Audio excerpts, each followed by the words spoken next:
Valve broke news to us that it would be shipping Steam machines with either a single 16GB stick or two 8GB sticks. The obvious problem with this is channeling.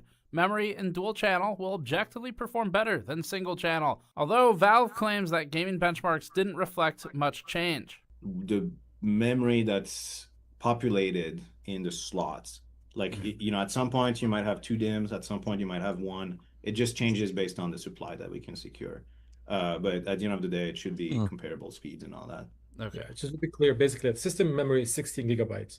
But again, to be able to build as many as we can, we have to essentially have some with one stick, 16, some with two sticks of 8. I mean, we validated the performance delta. We don't really think it makes a big difference, or if any measurable difference at all. I mean, for game for games yeah. working. If you're doing workstation stuff, the memory stuff, we understand that dual channel has a difference there, but the wall clock time difference for real games is not. At least we thought it was worth it. It's either that or all the machines that have one slots, we couldn't have shipped them. But so I think it's worth the trade-off. But that's definitely that's impacting it for sure. Yeah. But yeah, I mean, but obviously the two slots are there if anybody wants to use them or whatever. Yeah, it's a little bit of a weird trade-off because it's like having one stick is actually better for some cases because some people might want to upgrade to 32 and now they can just plop down another module. Right? So it's a little bit of a trade-off either way. But right now, because we can't really decide on just one, and we have to just take the supply that comes in. Also, what people think is buying a just buying a stick, a memory stick, and you can slap it in there and it works. No, there's different set of memory sticks. There's some memory sticks that only work for AMD hardware only, and some memory sticks that work with Intel hardware only. Even though they may look and have the same information left and right, but that's specific that you have to pay attention when you buy your memory stick. If you have an Intel memory, if you have an Intel motherboard, if your motherboard is an Intel versus an AMD motherboard, you have to be very specific. You have to be very careful, not just pick any memory stick. Oh, it's a 32, slap it. No. You can be a 32 Intel, and 32 that works for it specifically was made for an Intel motherboard. You gotta pay attention to those because I've seen people make those mistakes. There's some additional testing with single stick options, hopefully this week. And always, in whatever stick you pick, always pick the one that match the one you have. Equivalent and 100% equivalent. Meaning, let's say you picked a Corsair memory stick, right? Let's say Corsair memory stick, for example, is a 3400 hertz, megahertz or whatever, and it's a 32 gigs, whatever else. I can't even think all the information, right? So make sure that if that's the one you have on your system, you pick one that is the same brand and within the same branch, same house. Because if you have two different brands, they may be taking wattages a little different. They may be sending information a little different here off, and then you can have a mess in your system. The best thing to do if you're going to put two sticks, get rid of whatever sticks you put in there and put two brand new sticks that come together in one box. That would be the best thing to do. Market conditions are bad, though, and Valve is a nobody in the world of system memory purchasing. In fact, memory module maker G.Skill, whom we interviewed for our Collapse documentary, is also a nobody, and their entire business is literally purchasing memory. The companies getting priority are NVIDIA, OpenAI, and other hyperscalers and data center type companies. Valve does not get contracts with Samsung, SK Hynix, or Micron, who collectively control almost the entire DRAM market. We actually have a documentary about the DRAM cartel. We spoke with Valve about that for a separate video coming up, but here's the important part. Were you able to lock in kind of contracts for memory with the suppliers directly, or did you have to jump through a bunch of hoops? Or look, there's no contracts. There's nothing. Like those guys, they are, they give us a price every month or something, and they say, you can buy that many, and it's yes or no. And if we say no, then they never talk to us again, right? So the RAM situation is out of Valve's control, or anyone's control, other than like 5 companies, basically. Here's a pricing breakdown of the Steam Machine as compared to the DIY price of a similar system by paper spec, which is different from a system by performance spec. On paper, the Steam Machine's semi-custom CPU and GPU are most comparable to AMD's R5 7540U and RX 7600M. These are laptop parts, so that's no good for DIY pricing. The most comparable new desktop hardware, other than OEM parts, so we're talking things you can actually buy retail, would be AMD's R5 7400F and RX 7600. The 7400F matches the Steam Machine CPU architecture and core count and has a similar max boost clock, but it has a noticeably higher 65-watt TDP. The machine is heavily power limited. The RX 7600 matches the Steam Machine's GPU architecture, VRAM, and clocks, but it has 32 compute units instead of 28 and a higher 165-watt TDP instead of 110 watts. We had to get creative with suitable replacements for Valve's proprietary CPU cooler, motherboard, and case. This isn't a spec we necessarily recommend, the one we chose, just close in parts. Compared to our DIY equivalent systems, the 512GB Steam Machine premium over this right here. Okay, because someone was arguing with me the other day. I wish I could bring it right now. Or someone was like, "Oh, you can build a Steam Machine for a lot cheaper. You can get not that cheaper.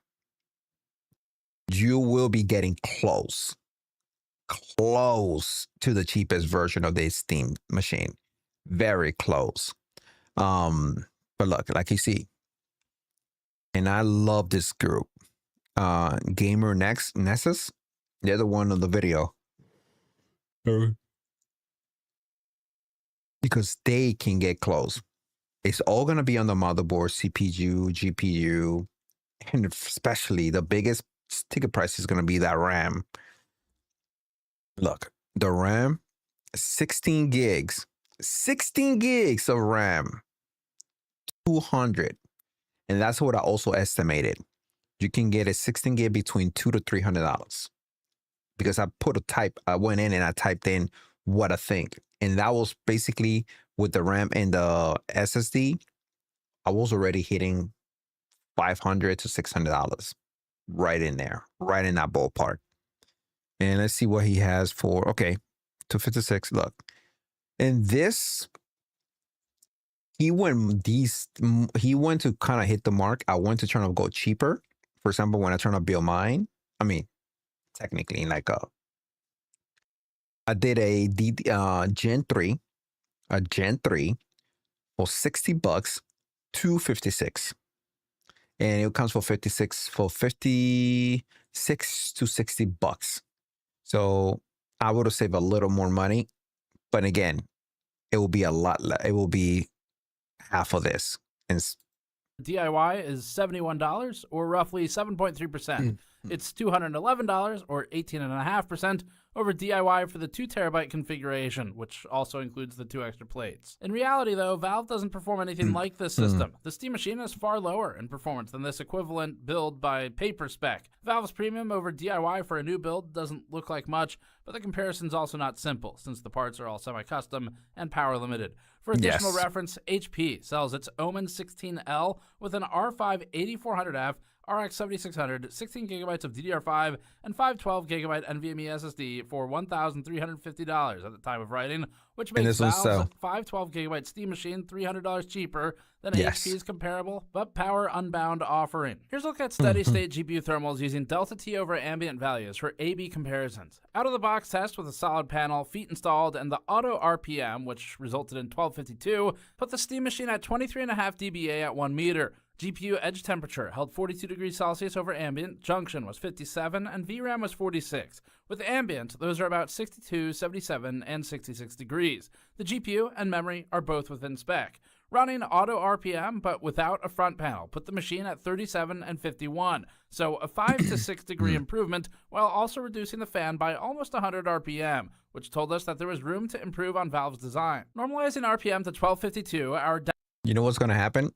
Because as Valve has been working this for a minute, the more they're going to keep updating the SteamOS, they're going to be squeezing more juice out of this hardware. and make it better as they go, because they're gonna be ways like, oh, wait a minute, okay, we take this here and we take that there, we move this around, we can get this, we can get that, we can get better performing here, we can get better performing over there. So that's probably what they will end up doing. Who knows? That's just me. Because they improved the crap out of the Steam machine. The Steam Deck, I said machine. The Steam Deck, they improved the crap out of the Steam Deck. Through all these years, every time the Steam Deck was getting better and better and better. To a point they got to this good. I mean, if you actually would have put just take the Steam Deck and put a C2 in there, man, the Steam Deck will be hard to fucking beat. Hard to beat. Downpour mod improves thermals by 6 to 7 degrees at 36 degrees edge, 50 junction, and 40 VRAM. Our noise level's higher at the same RPM at 27 dBA versus 23.5 dBA, so Valve prioritized the noise. Most people are able to perceive noise changes at 3 dBA increments, so the Downpour is louder but much cooler. We achieved slightly better thermals and better dBA SPL noise against the stock plate by setting the fan curve to max out at 1050 RPM instead. Noise reduced to 23 dBA and temperature reduced about 1 degree on the GPU. Running auto with Downpour into filter, we improved by about 1 degree on the stock panel, while now filtering dust. This is with a 0.5mm hole spacing on the filter, but our finals will be somewhere between 0.8 and 2.0. We're not sure. 35.4 hit. I'm just skipping a little here. Use the Steam machine out of the box without thermal issues, as long as it isn't on carpet. That's really key here. If you jam the bottom, you're going to have a bad time. CPU is up next. The fully default Steam machine ran the CPU at 50 degrees over ambient for TCTL, or about 70 degrees with ambient, which is fine. Running our front panel RPM normalized puts it at 43, 43, and 49, a significant CPU temperature improvement at the cost of more noise. 1050 RPM drops noise levels below Valve stock and improves thermals about 1 to 2 Steam degrees machine is using trash. Downpour. Adding the high... The thing is, okay, because this is Asmongold. I'm going to watch this. It's the thing is, when you start, if you're going to get into PC gaming, it's either use your last hardware you have a PC or build one, or buy a pre-build. There's a couple of choices there. But if you don't want to think too much, if you want to make it simple, you could get a pre-build, a simple pre-build with whatever spec it has, and you just deal with it, or just get the Steam machine. Or in the same thing, the pre-build that you get with whatever spec, you can actually put SteamOS on it, as long as it has the AMD GPU graphic card in it. But if it doesn't, it's not gonna work. You will have to buy a GPU separately and update it that way. But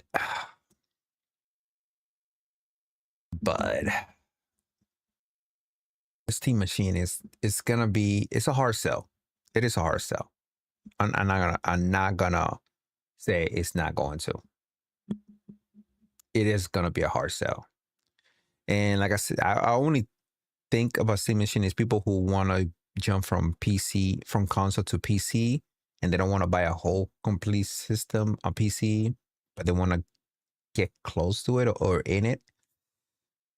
Steam machine is one way to get in it. One of those avenue, because the other one just get a PC altogether. It's a hard sell. I'm not gonna lie, it is a hard sell. High density 0.5mm filter put it back at parity with Valve's default plate, except now the Steam machine is filtered for dust. There's headroom for Valve to have boosted the power budget more for performance here as well, but it's likely targeting the worst case scenario and the power limit of the power supply. But again, we'd still like OC options. What's not shown in the previous charts is the clock speeds, which are impacted by temperature. This chart shows the average CPU clocks across the highest cores and all cores. Our Downpour panel at 1252 RPM improves clocks to 4047 MHz high and 3505 MHz all average, with the like-for-like comparison to the stock panel at 1252 RPM at 4001 MHz for high and 3467 MHz with the 40 TB anywhere else it can find, and that's the bottom of the machine. That cooled the SSD. Ultimately, an SSD's flash memory actually prefers warmer environments, not colder, and the controller is cool enough to not matter. So opening up the front panel is better for the device overall when given the trade-off option. Going to our plate at 1252 RPM, we saw an increase in SSD thermals of about 3 degrees Celsius to 12 carpet. Noise test in the hemianechoic chamber while cool. characteristics above 1800 Hz. Our plate has its peak shifted left towards 117 Hz instead of 140 Hz for the direct comparison. We also see a lower noise level in the range of 200 Hz to 400 Hz, which is the low whooshing sound that we described earlier as generated by the stock had it in the 40s. On to SteamOS and BIOS. Even if you haven't used the Steam Deck, you may be familiar with the SteamOS interface since Big Picture Mode was updated to match. Valve told us from the beginning that its plan was to make the 2022 reboot of SteamOS available to install on non-Valve devices, like the 2013 original, and on desktops, but that plan has been moving slowly, with some exceptions like the Legion Go S and third-party hacks. Valve reiterated to us that it's opening up installs on third-party hardware. It also sounds like NVIDIA driver support is predictably tricky because Linux with NVIDIA, but AMD and Intel should be fine. Escape during the boot process enters BIOS, which is navigable with a Steam controller if you get one before 2020. Thank fucking God. Thank fucking God. I got mine. My pre-order went in 3 minutes after the launch. After the order launch went in. So basically, what is it? Was it at 1 o'clock? About 1 or 3? Or was it at 10 o'clock? Whatever it was, whatever time it was, 3 minutes after. And thank freaking God. Because I just told you guys 2027, and he said it right on the Steam page.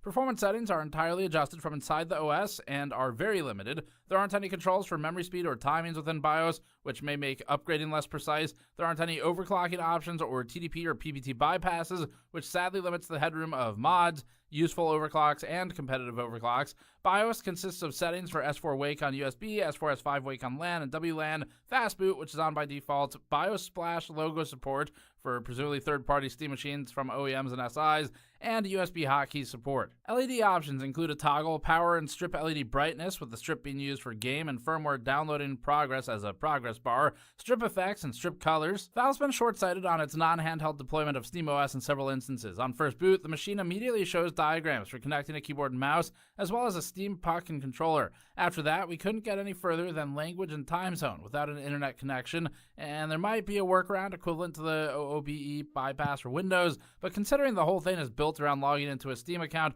that wouldn't really ultimately accomplish that much. Before going all in on SteamOS, it's worth considering how you feel about a Linux distribution that's built ground up with an always online philosophy, even if you can use it offline, especially with Steam having an offline mode. If you wanted to install this on a standalone desktop that's not the Steam machine, you might want to consider something like Bazzite instead, just because it's built with the however the fuck you want to use it, sort of use.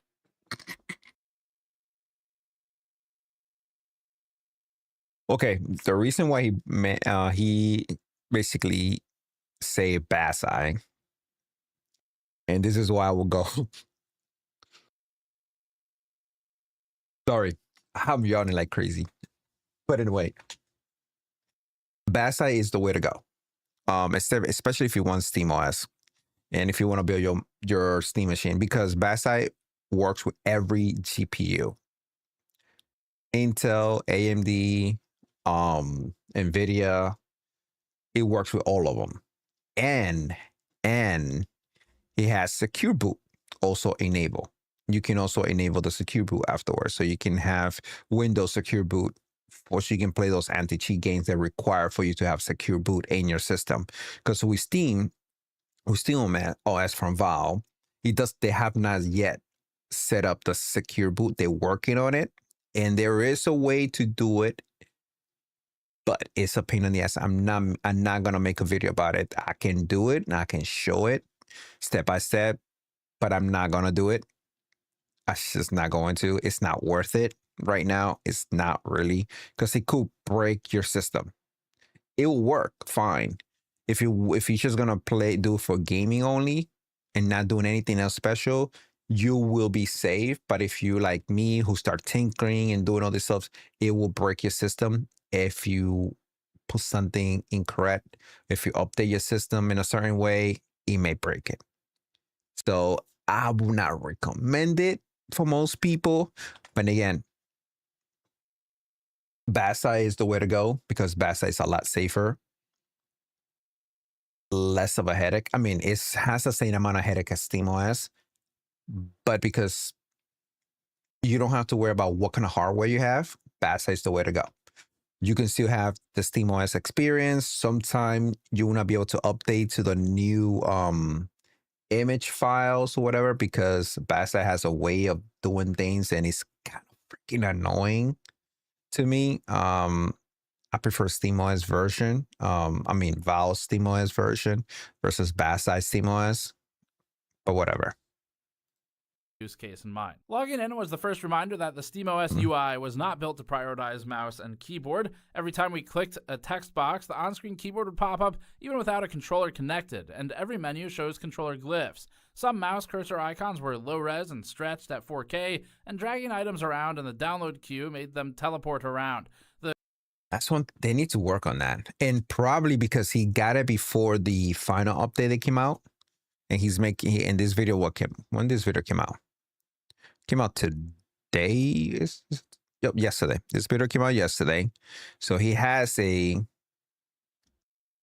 test version of it basically.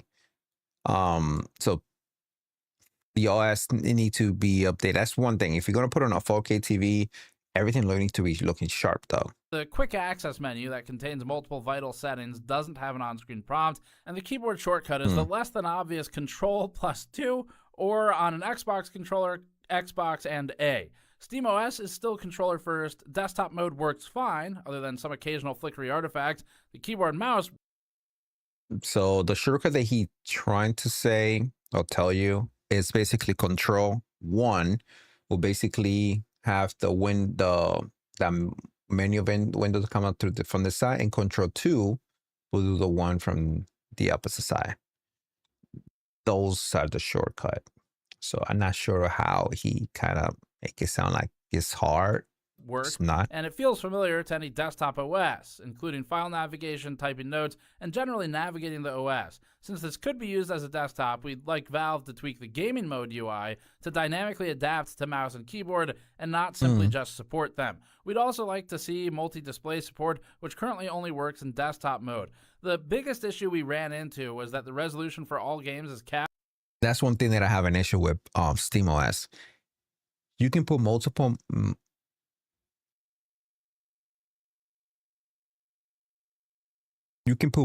monitor on a device, but the device only going to recognize one. Unless you go to desktop, then you can the desktop mode will allow you to have your system to run like 20 monitor if you want. But on the game mode, like really? Gina, really?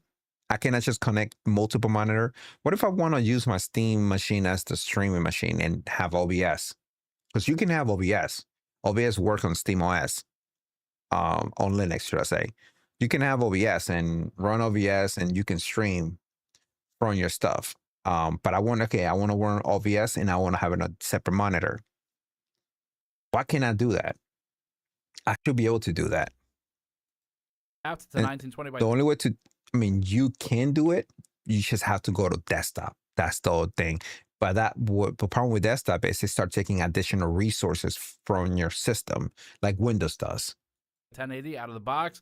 There's a maximum resolution for each game in its Steam configuration settings, which starts at the known and common resolution of default, meaning that it defers to the top-level Steam setting for maximum game resolution, which is also default. Meaning, in this instance, 1920 by 1080. Although useful for capping the resolution on borderless windowed-only games like Starfield, sometimes 720 just isn't clean or good. Valve told us that, quote, 1080p is the system default game resolution on Steam Machine to ensure a good gameplay experience out of the box and is the resolution we use for Steam Machine verified testing, end quote. This led to a confusing situation where we had a system running at 4K connected to a 4K display, which would never show any resolutions above 1920 by 1080 with games in full screen mode. You can work around this. It's just confusing as an end user used to basically any other operating system. Responding to our feedback, Valve said it is, quote, currently working on UI updates to help customers understand what resolution their games will launch at and how they can easily change this setting, end quote. The fact that the cap is tied to the Steam Machine verified program makes us worried that they won't change it, but it should at least be less confusing. Speaking of the verified program, our feeling that Valve has been short-sighted is growing. We had wondered what the long-term plan was when Valve launched a verification program around a single deck hardware configuration that labels over 100,000 games with, quote, Steam Deck compatibility, end quote. And the answer is apparently that it's just adding another verification program, which seems unsustainable given the inevitable Deck 2, although since Valve can't count to 3, maybe it's not that unsustainable, but then they run into the problem of Legion Go S and other official SteamOS partners. There are other signs of ill-preparedness. All the directories and usernames on the Steam Machine contain the word deck, which it isn't, and every time we ping the sensors, we get an error because one of the Steam Deck sensors isn't present because it isn't a Steam Deck. Valve was supposedly always planning to distribute SteamOS on non-Deck devices, so they should have built this without those dependencies and artifacts. This is bleeding into game functionality as well. There's now a per-game disable Steam Deck auto-detection toggle, which may be necessary for games that see the Steam Machine running SteamOS and, for example, automatically disable mouse inputs like Kingdom Come Deliverance 2. Even with the toggle, there can be dev-side issues like Dragon's Dogma 2 and Resident Evil 4 detecting Linux and then disabling ray tracing, or Baldur's Gate 3, temporarily assuming that literally all Linux users ever are on SteamOS.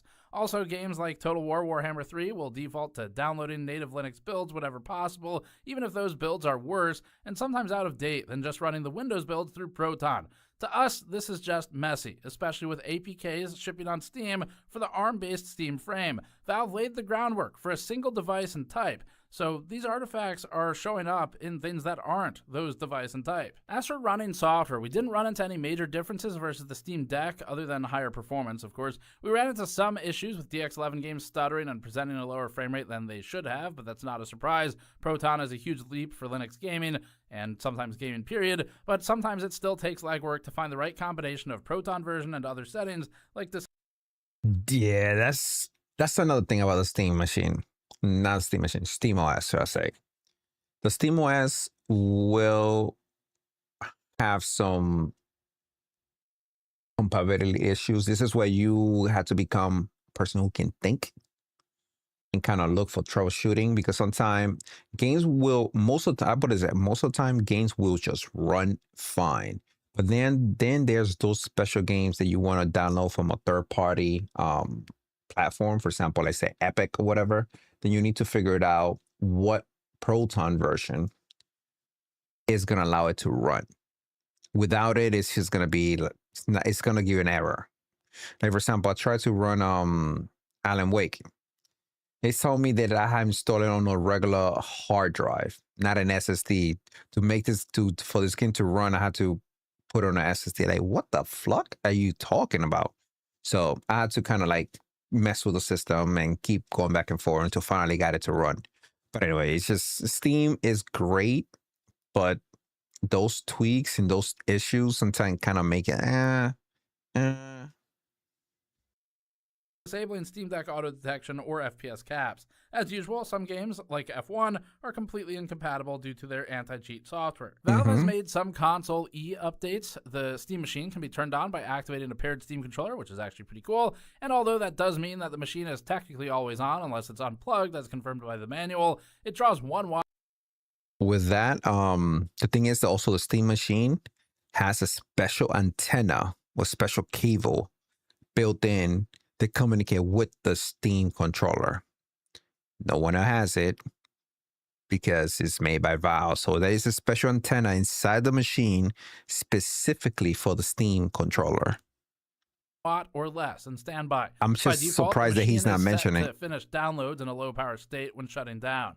Despite the disorganization in many places, we like SteamOS overall, and we especially like seeing Proton making Linux a viable option for gaming, with Proton having significantly improved frame time pacing over the years. When it works, it's often better than Windows for gaming. It's just kind of messy the way that the greater OS wrapper is deployed. With Schlern imaging set up to image the air density gradient at exhaust, we can see a relatively conical, wide flow out the back of the machine that pushes air far away from the box rapidly. The key thing we're looking for is whether the warmed air can get away fast enough that it doesn't recirculate. Here we see that it does. The air goes basically straight back into a cone at fairly high speed, so you'll want to give this some room from the wall to ensure it doesn't just ricochet off the wall and find its way back in. With the valve plate on the front, you can see some of the air is going up and over the front panel. Some goes up and then down into the small slit at the top. Yeah. And a lot of it is actually flowing towards the bottom inlet between the feet.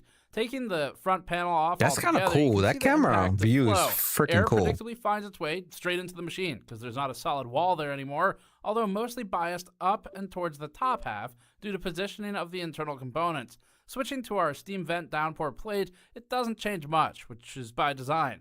This is basically an open front panel with some smaller obstructions. Finally, as I moved the machine to rotate it with the front plate on, you can see how the air follows the opportunity to enter the bottom, where the reduced resistance creates a lower resistance inlet path. Finally, some quick fan machine tests. Referencing our ModMats wiring diagram for PWM 4-pin, we built an adapter cable to convert the steam machine fan into a standard-sized 4-pin header and test it on the fan machine. We have more of these coming up in a separate video that includes mounting the steam machine itself to the fan machine. This video is running long enough already, so we'll keep it short. In this quick chart of max P and Q, the steam machine fan exhibited unbelievably powerful pressure at 4.79 millimeters H2O at 100% speed. We've never seen it automatically reach 100% speed in use, but this makes it clear that Valve designed this as a high-pressure fan first and foremost. Compared to the Noctua NFA12 G2's 3.23 millimeters H2O, the machine's fan has higher pressure, but also higher noise, because the NFA12 G2 ran at 37.4 dBA at half a meter, and the steam machine RTX 3060 12GB, A750, RX 6600, RX 5700, or frequently the Intel Arc B570 in our testing. Typically, we saw the most immediately ahead parts by relatively modern generation as the B580, RX 7600, or RTX 5050. The most immediately behind in our tests were the RTX hitting the SSD first, but worsening core component temperature. The SSD doesn't need that much cooling, and NAND actually lives longer if it's warmer. You kind of said that already. We spent a lot of time talking about SteamOS in this review already. The quick version is that we like it, and we like the direction it's going, but that Valve has created a nightmarish, disorganized mess for itself by not building for its known future of a desktop and instead framing everything around handhelds, which from the start it knew weren't going to be the only thing with SteamOS. As SteamOS becomes more common and more devices are supported, both Valve and developers have a lot of work to do to ensure that correct, compatible versions of an incomprehensibly vast catalog of games are delivered. If Valve wants to capture a console audience, it can't rely too heavily on submenus for disable Steam Deck auto detection and manually selecting a Proton version to forcibly download the Windows build instead of the outdated Linux build when your buddy just wants to come over and play Borderlands 2. Our only really specific criticism of SteamOS on the Steam machine is that system-level resolution cap for games should default to the native screen resolution, not 1080p, or at the very least, it should show what the default cap is. It's a weird choice given the marketing. Enabling 4K gaming at 60 frames per second with FSR. FSR obviously helps, but you still need to increase the resolution cap to get 4K output. It sounds like Valve is working on it, and things may be changed by the time machines ship to customers. So where they exist, the real advantages of a Steam machine over a DIY PC are that it's pre-built, if that's your thing. It's really tiny, if that's your thing, which is done by customizing the components in it. It has ongoing and active SteamOS support. It's pretty easy to get into and maintain and take apart. They are going to enable a bunch of separate parts purchasable from iFixit, for example, to do internal maintenance. I think they may have other partners as well. iFixit's the one I know of. So these are all good things. Really, the main reason to buy this, though, honestly, is just because it's fun. Because if you're into computers and tinkering with things, then it's fun to have something different. This is a tiny box. It's uniquely designed. It's got a different operating system on it. I don't know if it's $1,350 fun, but it's fun to mess with it. I think that's probably a lot of the audience. It's not a good value in terms of performance you get for the money. DIY is going to be better than that. It's going to be probably larger, almost absolutely larger than this. A lot larger. Of course, buying used opens up a lot of options, but even those prices are stupid right now. I mean, memory, 16 gigabytes of RAM, similar to this. Bottom of the barrel is like $240 fucking. DIY, like that destroys the price of anything. So awful market right now to launch anything into, but also to build stuff, unfortunately. Anyway, you can feasibly put SteamOS on some DIY solution if that's the only part you wanted. The box isn't bad, but it also isn't a savior. The best thing coming out of the Steam machine, like with the Steam Deck, is the software development, where Valve has done an enormous amount of work that is commendable on Proton, which has enabled a lot of games to just work in Linux and all kinds of different builds.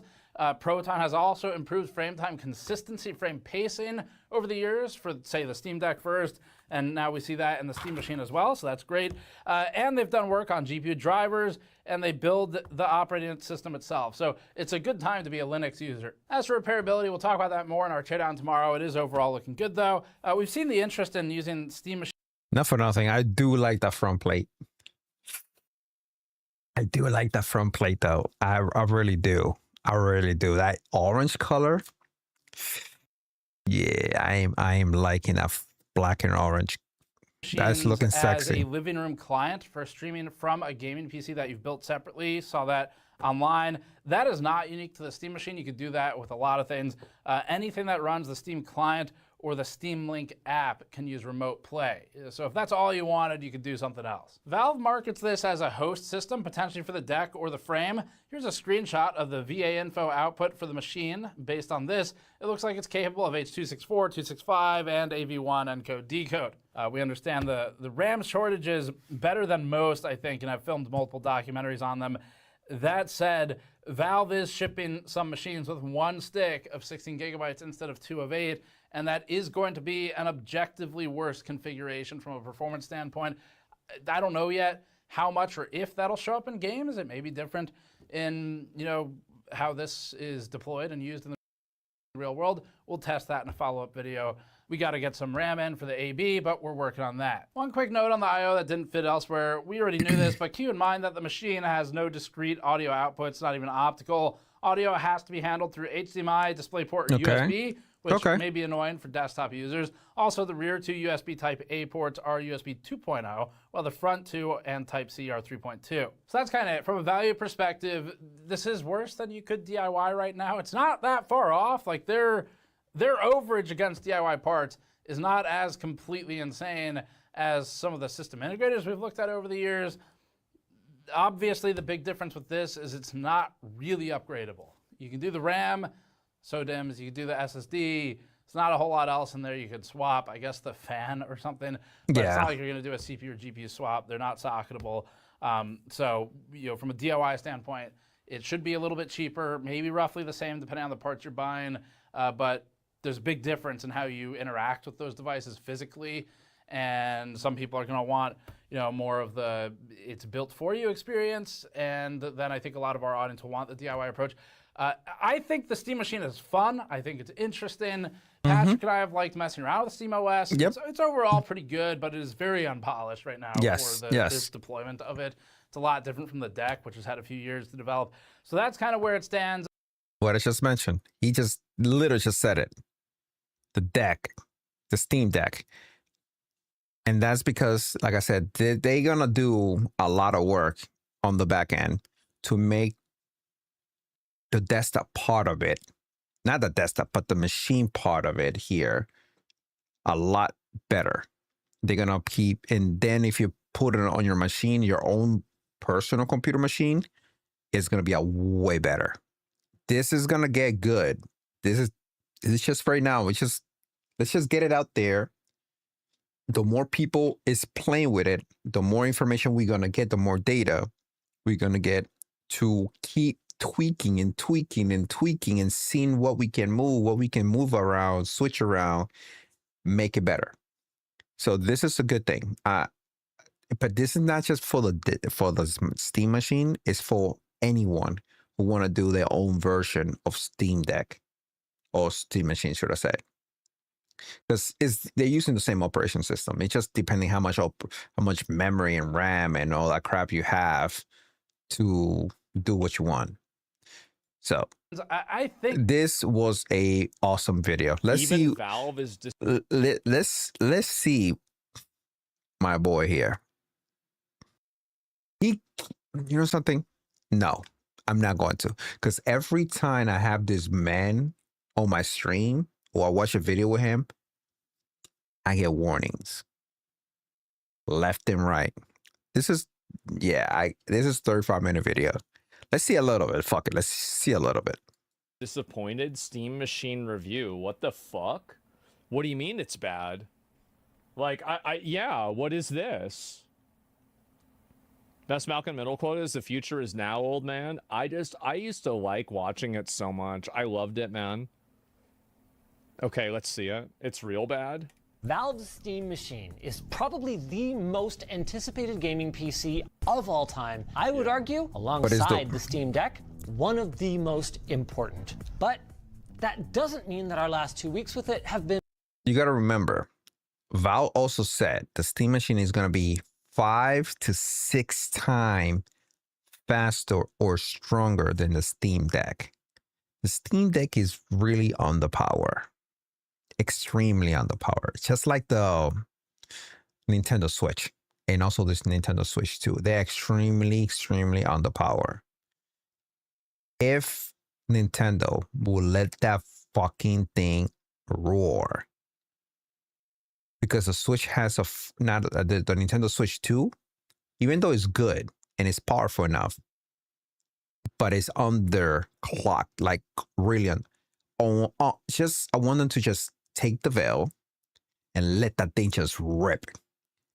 The only problem is that you're not going to get the same type of battery life. It's going to get hot really fast, and it's going to be screaming like nobody business. It's going to be a piece of a fucking device, because the reason why it has an NVIDIA chip inside that has the latest stuff that is available on your big consoles, but it has it as a minimal way, in a minimized level. They're very particular how much of it they can give you. So that's why it's on the clock, like very on the clock. Let that thing hit 30 watts, 40 watts. That's what I want NVIDIA to release it, like what Intel is doing. Intel got into the market a couple of years ago, and this year is the time they actually are letting rip the system with the G3. Imagine NVIDIA, what they've already been doing with Nintendo. Do the same thing for every other handheld. Really make a deal like, I don't know, Asus or Lenovo. Let's say, you know something? Put a chip inside. Just put a chip inside. It's over. I'm sorry. It's over for everybody. It will be over for every freaking body.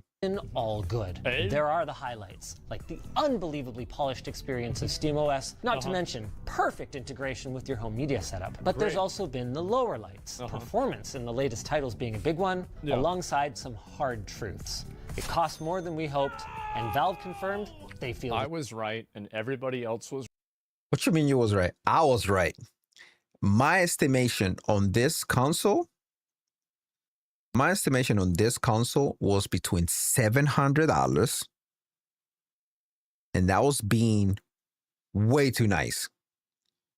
And the high end, not the highest, I mean the high end, a starting point. The highest a starting point, it will be either between $700 to $1,000. That's just the starting point, and I already saw that coming. The moment I made my video back in January, early January, what the heck was going on, because CES already just took it off. And when they were talking about in AI, I said, oh, fuck, we are fucked. So my prediction was at the highest in starting point, at the lowest starting point, basically, will be $1,000. At the lowest, if we were back in normal, like everything normal, nothing ramp, it will be $700.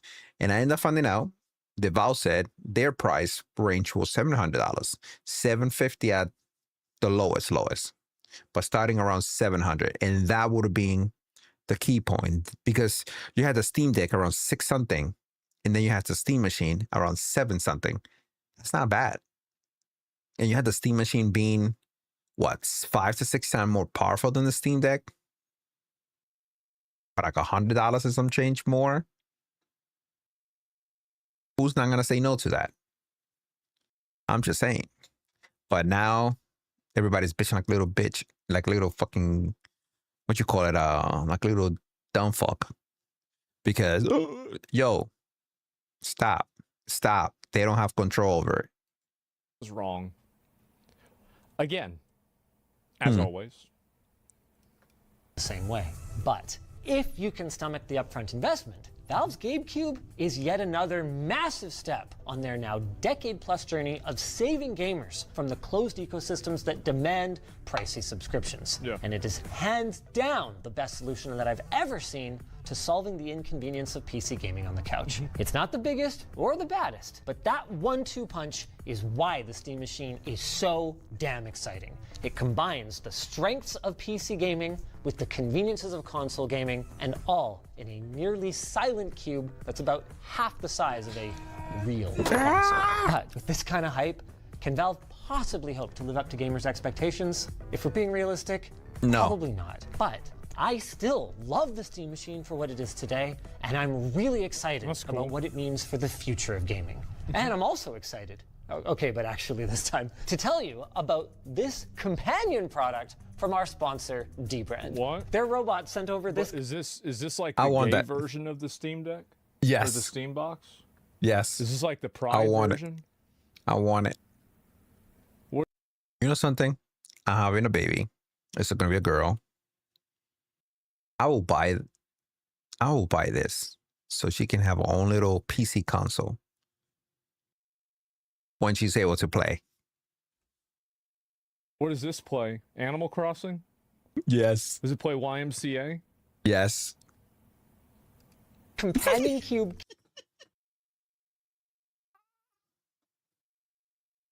case for the Steam Machine. We'll look at it in a bit more detail later, but pre-orders so it's are like live now. So go to I am one. You want to say who's gonna buy that? Me. I'm buying that. I'm buying that.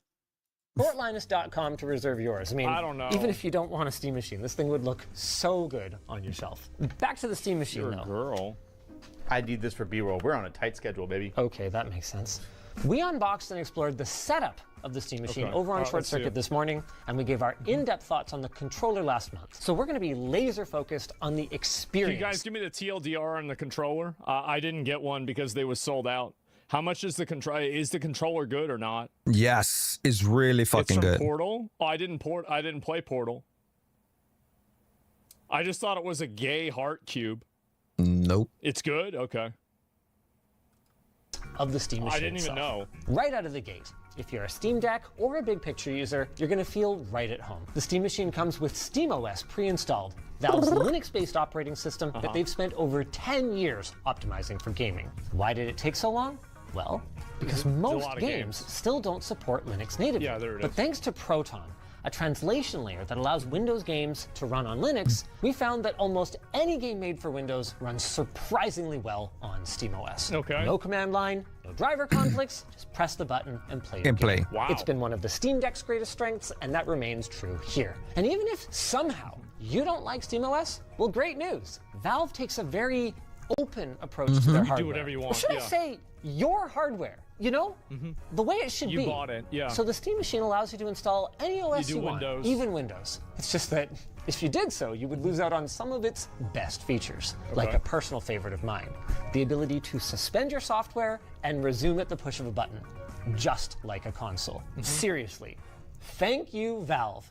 Okay, we did find that there were some times that resuming a game would take a little longer than we'd like. All right. But most of the time it was really quick. I'm talking like 5 seconds, which is a huge edge over booting up your PC, loading your launcher, and starting a game. We did notice that sometimes the SteamOS UI would become laggy while a game is suspended, but realistically, we're dealing with pre-release software here, and with how much Valve has refined SteamOS on the deck over the last And they're still refining the crap out of it better and better. If you give it more not performance, I should say more resource to work with, like more memory and more a better GPU, and also a nicer, faster SSD, then those things that he's talking about, they do not exist. And this is why I am one of those quick tweakers and mess around like Linus just mentioned. If you're one of those people, yeah, I am one of those people. Not only Linus, but the guy from the guy from Gamer Nexus. few years, which is much less powerful hardware, I can say confidently that they're going to get that sorted. The other big one for me is HDMI CEC. It doesn't have the best marketing behind it, and it doesn't have a sexy name. In fact, most people don't even really think about CEC, because when it's working properly, you literally aren't supposed to even notice it. But it is hugely important to the living room experience, especially if you have multiple devices. CEC, if you're not familiar, is a protocol that's built into the HDMI standard that allows your various media devices to communicate with and even control each other without running any additional cables. The most Oh, okay, yeah. There's programs that do this, like Mouse Without Borders, etc. This is pretty, okay, I get it now. common uses for it are allowing your soundbar volume to be controlled by your TV remote, or having your Android media box and AV receiver power each other on and off in sync. Now, most PCs... This reminds me of, like, did you guys ever have in, like, middle school or high school that, like, you would take a universal remote into the class? Yes. And then you would turn off the TV because the TV would recognize the universal remote as, like, you know, the remote, and you'd put it in your backpack? 7th grade, bro, like... It took that bitch 30 minutes to figure it out. Straight up do not support it. This is both a hardware and a software fucked problem. up. That's funny, though. There's no hint of a That's solution funny. on the horizon. So achieving any kind of seamless operation involves like janky IR receiver boxes and or complicated home theater automations. Well, Valve hated that, so they built their own software and custom motherboard for the Steam machine that, from our experience, just plain works. Great. You press the Steam controller button, it turns on everything, selects the right inputs, and bingo, bango, bongo, seconds later, you are gaming exactly where you left off. But there's more to a good gaming machine than just living room integration, as Microsoft so painfully learned. Go to Internet Explorer. Oh, nice. And the Steam machine's raw gaming hotspot leaves a fair bit to be desired, unfortunately. Let's see the gameplay. It's not I'm ready. terrible. Valve chose a semi-custom 6-core Zen 4 CPU with 16 gigs of DDR5 memory rated to 5,600 megatransfers per second, alongside a semi-custom GPU with 8 gigs of dedicated VRAM. So that's more CPU performance and a lot more RAM than the current crop of mainstream gaming consoles. But the current crop of gaming consoles is 6 years old now. And if we look closely at the specs for these chips... At this point, I'm still not convinced that this is a superior product to like a PS5. It's like, not. I mean, I'm gonna buy it, but like, I mean, especially for like such a higher price, like, I don't know. They look more semi than custom, with a strong resemblance to laptop chips from 2023. Now, according to Valve, that's not a problem for most buyers. The Steam machine should outperform approximately 70% of the gaming PCs that are out there in the wild. And if the Steam Deck is anything to go by, developers will squeeze blood from a stone, optimizing for a popular hardware config like this one. But with all of that said, I still feel pretty strongly that these are not the kinds of parts that I would expect in a 4K gaming machine, even with the asterisk of FSR upscaling. But I could be wrong, right? So let's take a look at the numbers. Right out of the gate, the Linux port of Shadow of the Tomb Raider absolutely crushed Valve's target, hitting over 120 FPS at 4K. Not bad. Wow, that's really good. At 4K? Holy shit. Personally, I wish they would do testing at like 1440p or 1080, because I think that's what way more people play at. I feel like most people don't really play at 4K. So it's like I mean, how many? What do you guys play at? 1440. 1440. I play 1440 all day. To me, I do 1440 all day. Oh, a lot of people say 4K. Okay, damn. Most people, it seems like, are 1440, but there's more 4Ks than I expected. 1440. But that is an 8-year-old game, and sadly, the rest of our suite ended up sitting with average frame rates between 40 to 50 FPS. In fairness to Valve, some of these games were probably running at settings that are a little ambitious for the... Dude, 38 FPS for Doom Dark Ages? That's crazy on low. Horizon's 40 FPS? That's really bad, man. Steam machine, and you could absolutely turn Cyberpunk, for instance, down a little bit and get a more fluid experience, but that wasn't the case for all of them. Doom the Dark Ages, for instance, was already cranked nearly as low as it could go. This whole situation feels like a completely self-inflicted wound. Like if Valve had never said 4K gaming at 60 FPS, and had they instead offered a more nuanced, 1080p on medium details, maybe high or ultra for older titles, and in some cases, you know what? 4K upscaling looks pretty darn good. I wouldn't even have to be talking about this. I don't think that would really matter because people are still going to create the value proposition versus a console and then make a decision based off of that value proposition. So even if they don't say that, I think that people still would come to this conclusion. But yeah, I mean, Linus is technically right, but I don't think it really moves the needle in a meaningful way. Yeah. Now I have to go. Yeah, I'm with him. I'm down. I'm with him. Exactly. It seems like for newer titles, what they meant was low settings with FSR set as low as ultra performance, which means we are upscaling from a mere 720p base resolution all the way to 4K Ultra HD. What could go wrong? These settings, all right, sure. All 5 of our games did hit averages that are comfortably above 60 FPS, but at these settings, all 5 of our games also looked pretty ugly. And there's more bad news. Even with 28 ray tracing cores, RT is pretty much a non-starter on this thing. This is true both for games where it's an option, like Cyberpunk, where we saw an average of 15 FPS at 1080p Ultra, and especially true for games that force its usage, like Indiana Jones or Doom: The Dark Ages, where only one configuration we tested managed to consistently stay above 60 FPS. Jesus!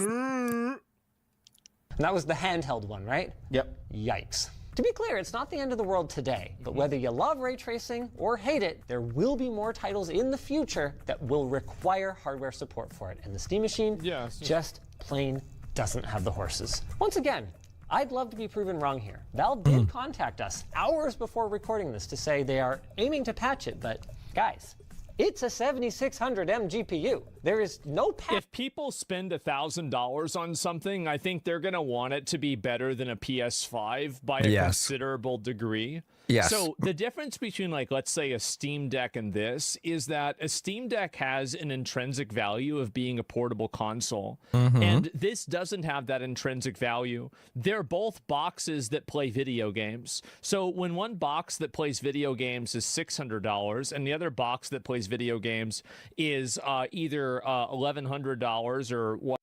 Actually, the Steam Deck is not $600 or $700 anymore. It's $900 and some change, almost already licking the 1K. $1,050 or $1,350. You're going to make that value assessment. You are. PS5 Pro is $900. Yes, 1,000. Yep. The load.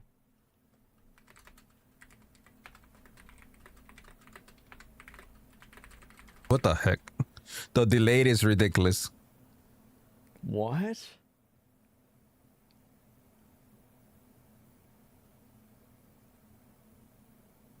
Yep. What the fuck happened? Ram, bitch. What the fuck? That I can trace that will lead to acceptable performance on this hardware. I didn't even know that. Especially in light of your unqualified claims of AI. 4K 60 FPS, which still wouldn't be a huge problem if it wasn't. To be fair, though, that's comparable to the $1,300 because that's a 2 terabyte. You saw that, right? Yeah. So this is a $400. $400 is a lot of dollars. For the big I would say it is. elephant. Let's do it. PS5 Pro.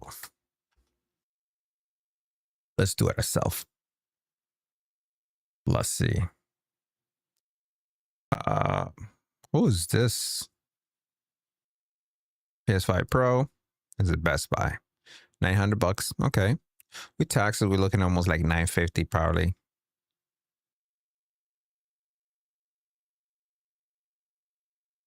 Yeah, 2 terabyte. That's not bad. That's not bad. Not bad at all. With 2 terabyte, not bad at all. Because the current PS5, the base model, it has like 1 terabyte on it. See, 1 terabyte. And this is a slim.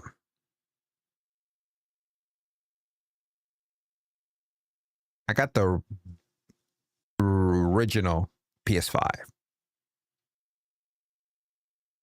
Well, we got two PS5. Oh, PS5 Pro, PS5 Slim. Well, we got two Slims.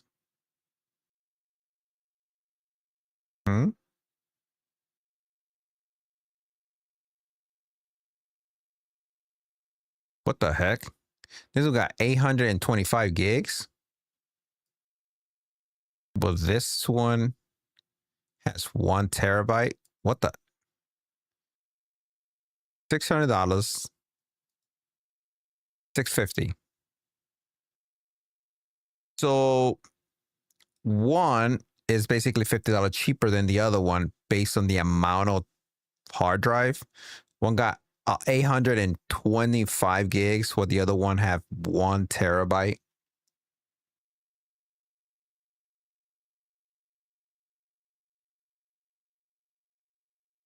Okay. And what's this? Is standard edition bundle.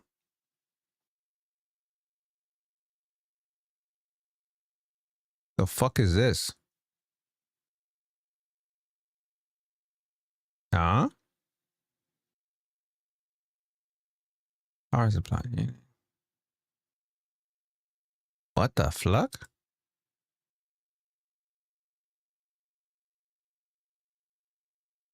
So what, is your power supply get messed up? You buy this? What the heck is this?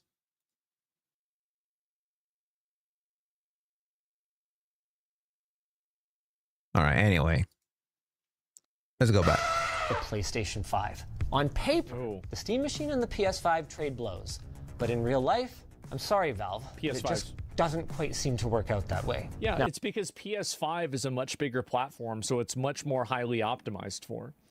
Not only that, not only is highly optimized, it's meant for one thing only: gaming. I know people will be buying the Steam Machine for gaming, and they're using it for gaming purposes, but you gotta look at it this way. It's not a gaming machine only. It's also a computer. It has an operation system like Windows, but it's not Windows that has in there. It has freaking Linux. And Linux is not a gaming operation system. I mean, it's optimized and really well optimized to work. But the Steam big picture mode is what is running as acting as your gaming device, as your gaming operation system. You see what I'm saying? But in the end, on the bottom of it is still a operation system like Windows. But PlayStation is different. So is the Xbox is different. Because that's what Windows is trying to do with Xbox big picture mode. Trying to use that big picture mode to kind of do what Valve is doing and kind of get some of those people like, yo, Windows still the best, because Windows is still the best for playing games. At the end of the day, Windows is the best to play games because that's what most people is gonna be at. But it takes too much freaking resource from your hardware. Because I'll be honest, if my system right now, with all the numbers that I have to crunch, what I built my system and what I have, because my system's a beast. And if I put SteamOS on this thing, dude, I don't need nothing else. Games will be cranking 4K like freaking, it's like nothing. Like nothing. There will be, my computer will be basically on a diary of 4K left and right. It just comes out like nothing. But me doing 4K on Windows with all the resources Windows takes, kind of cranks it down just a little bit. I mean, my system will do it. It's not going to struggle, but it will fly more with Linux SteamOS. It will fly like, yo, I'll put it this way. Get the fastest jet. My system currently will be like going for, it will be the fastest, right? One of the fastest jet, right? Let's say Tab 2. On the Tab 3, it will be number 2. You put that Linux in it and this thing, I think will be top 0, way above.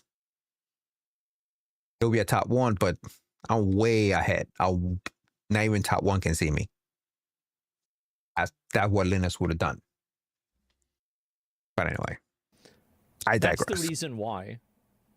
And PlayStation and Sony have better quality control to make sure the games are optimized in a way that make them play better. Yeah. That's the difference, I think. Because when everyone is making games for Sony, they are making the game for one specific console, for that console specifically, especially first party. They're just working on that console and they can optimize and tweak the shit out of it. Versus for Linux, they're just making a PC version, and that's why they give you 1,000 freaking settings, because you got to now play with the settings. But what Windows is trying to do is to try to fix that by creating, by having the system to kind of read what you have and put the best settings for you automatically, so you don't have to do nothing. And that's what Windows is trying to do, trying to make it more console-like, like an Xbox. So whatever system, whatever computer you have, whatever handheld you have, the game's always going to run on a steady 30 frame or 60 frame per second or higher.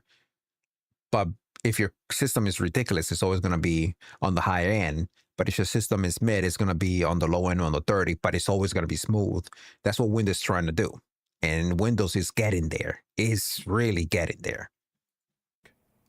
Now, I do have a disclaimer here. The PS5 doesn't support any kind of frame time analysis, so any numbers we give you guys are going to be kind of rough and tumble ad hoc. We explain the methodology, by the way, of both this test and the rest in our accompanying labs article. We'll have that link down below. But anyway, in God of War Ragnarok, the base PS5, which upscales from 1440p to 4K, was chilling around 75 to 78 FPS. That's pretty good. Meanwhile, in the same scene, the Steam Machine, with mostly medium settings and FSR set to quality, landed in the 60 to 63.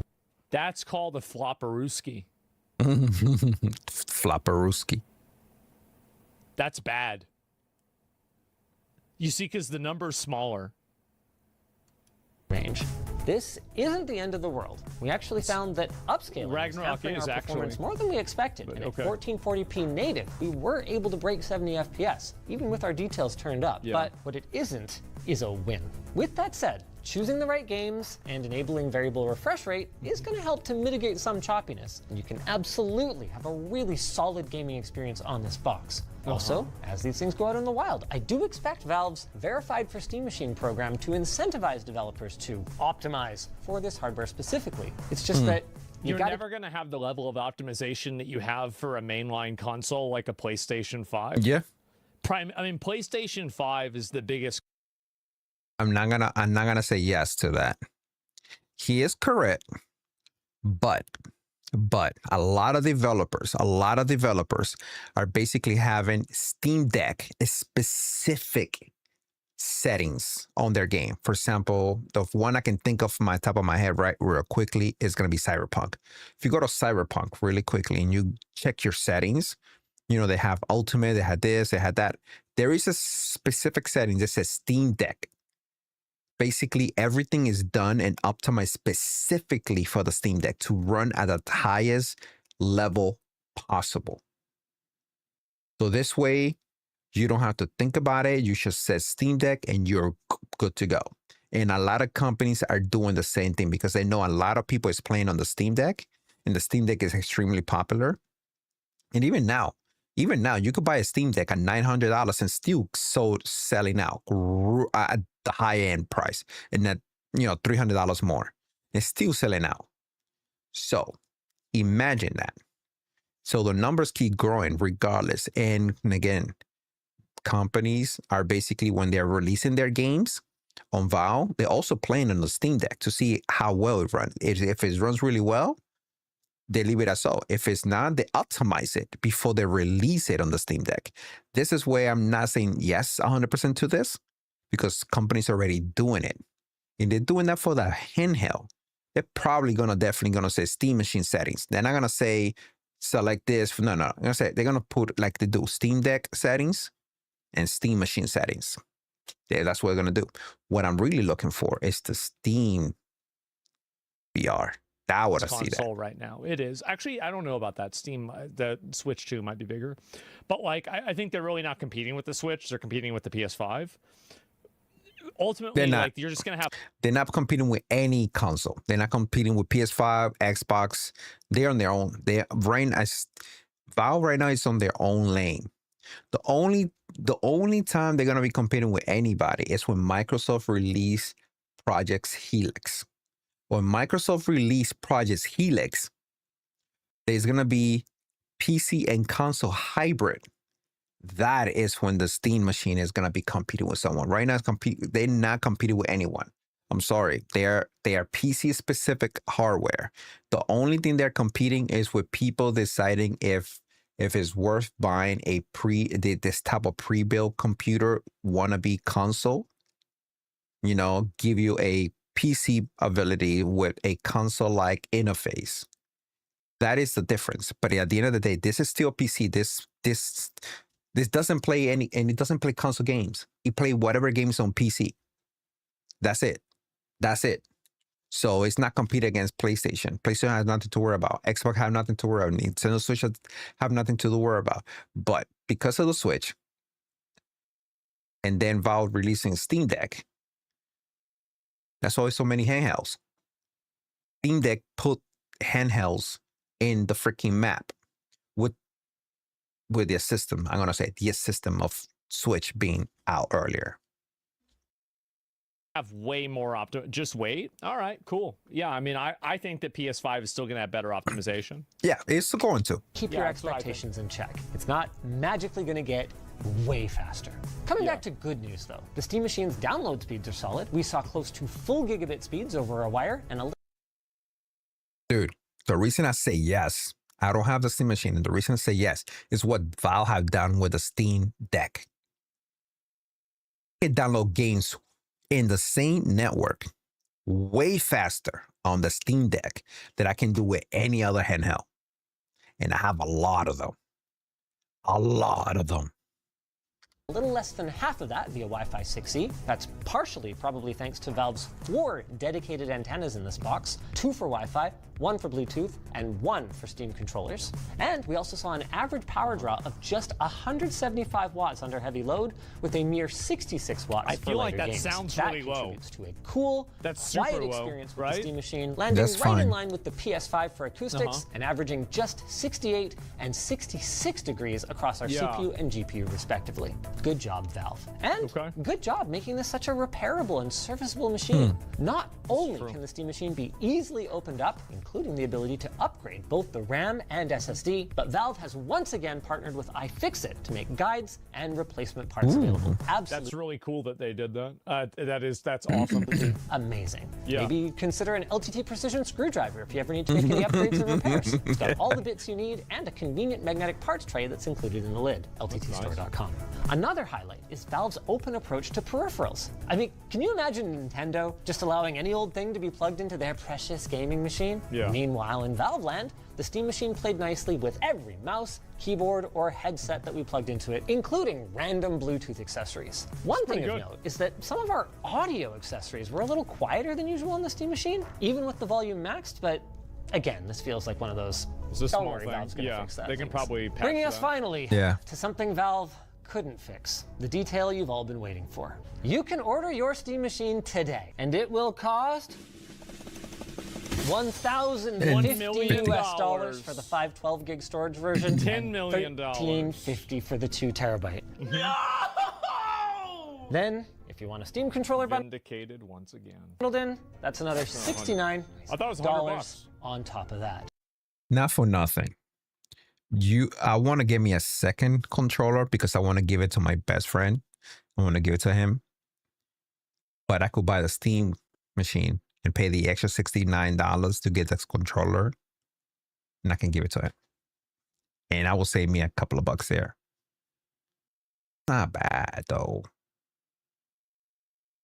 That's not bad, though. Oof. I think we better talk about Because right now, the Steam controller is in 2027. So if you do the bundle, you're going to get them both together at once. So that's not bad, though. this is that reasonable? It is reasonable in this current market conditions, but it is... You sound like you're being held hostage. It's too much money, man. Like, I think that once... The reason I don't think it's too much money is because the current market, and again, he said the keyword, current market. That is the problem, the current fucking market. If you go back a year and a half market, then yes, that's way too expensive. Way too expensive. A year or maybe a year and a half. Between 1 to a year and a half, yeah, that's way too expensive. But the current market, even though we're not making more than what we were making a year ago, even 6 months ago, even 3 months ago, we're not making more. We're making the same. Yeah. You break into the realm of the 4 digits, people's expectations change. And I think ultimately... Dude, the freaking, as I mentioned, the handhelds.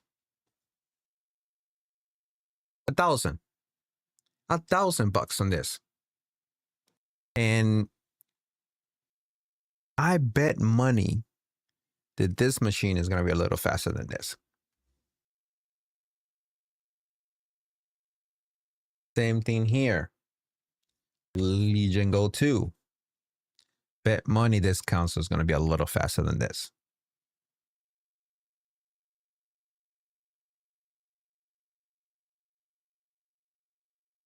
And this fucker is $2,000. And this fucker is $1,000. Granted, they come with a controller.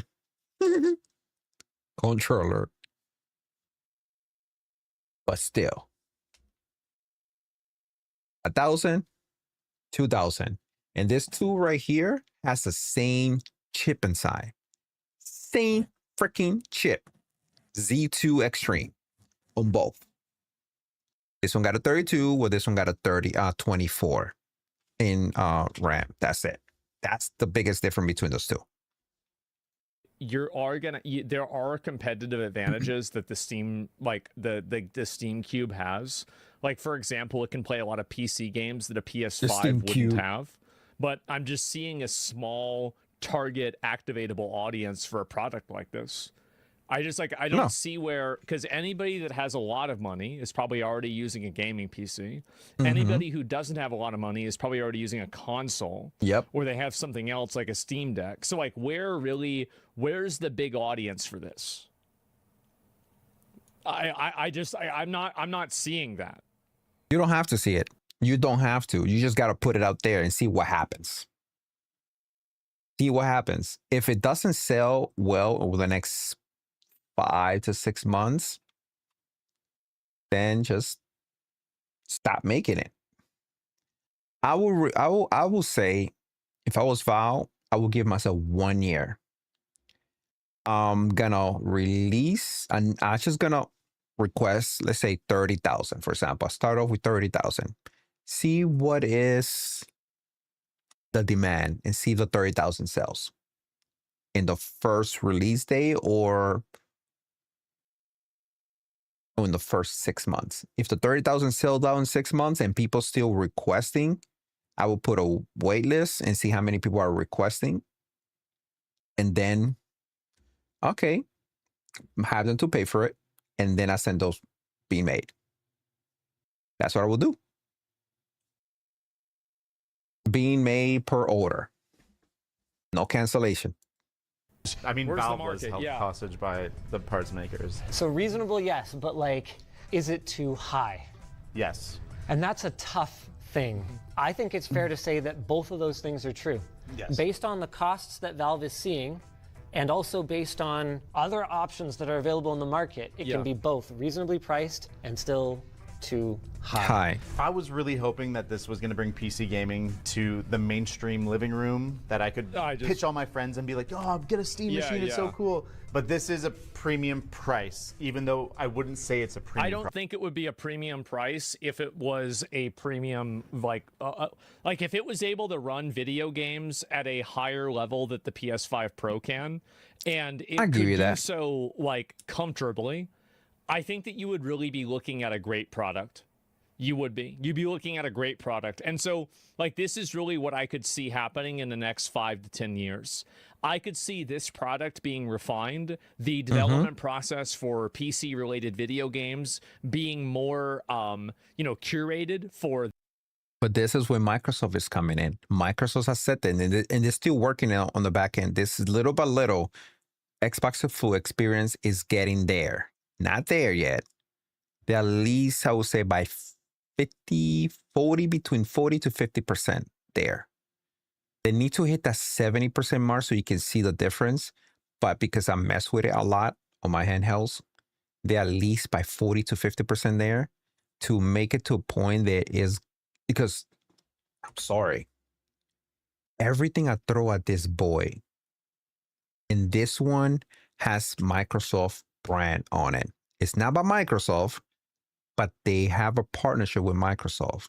This is the one. It's called Xbox Ally X. So there is a brand thing going on, and I don't care. Anything I put on this thing runs so fucking good. No lag, no issue, no nothing. It just fucking run. Compared to this boy, yeah, I can run anything here. But sometimes I had to tweak things to make it work better. And I don't know if it has to do because the OLED screen, and of course, I play them on the same resolution because you don't need to go to 1200p. 1080p for games will be perfect. I run 1080p on this thing all day long, no sweats. I put 1080p in here. It runs really well, runs really good. Of course, I can make it run better if I start tweaking, but I'm trying to give it the same tweaks. And I'm sorry, this boy is way better.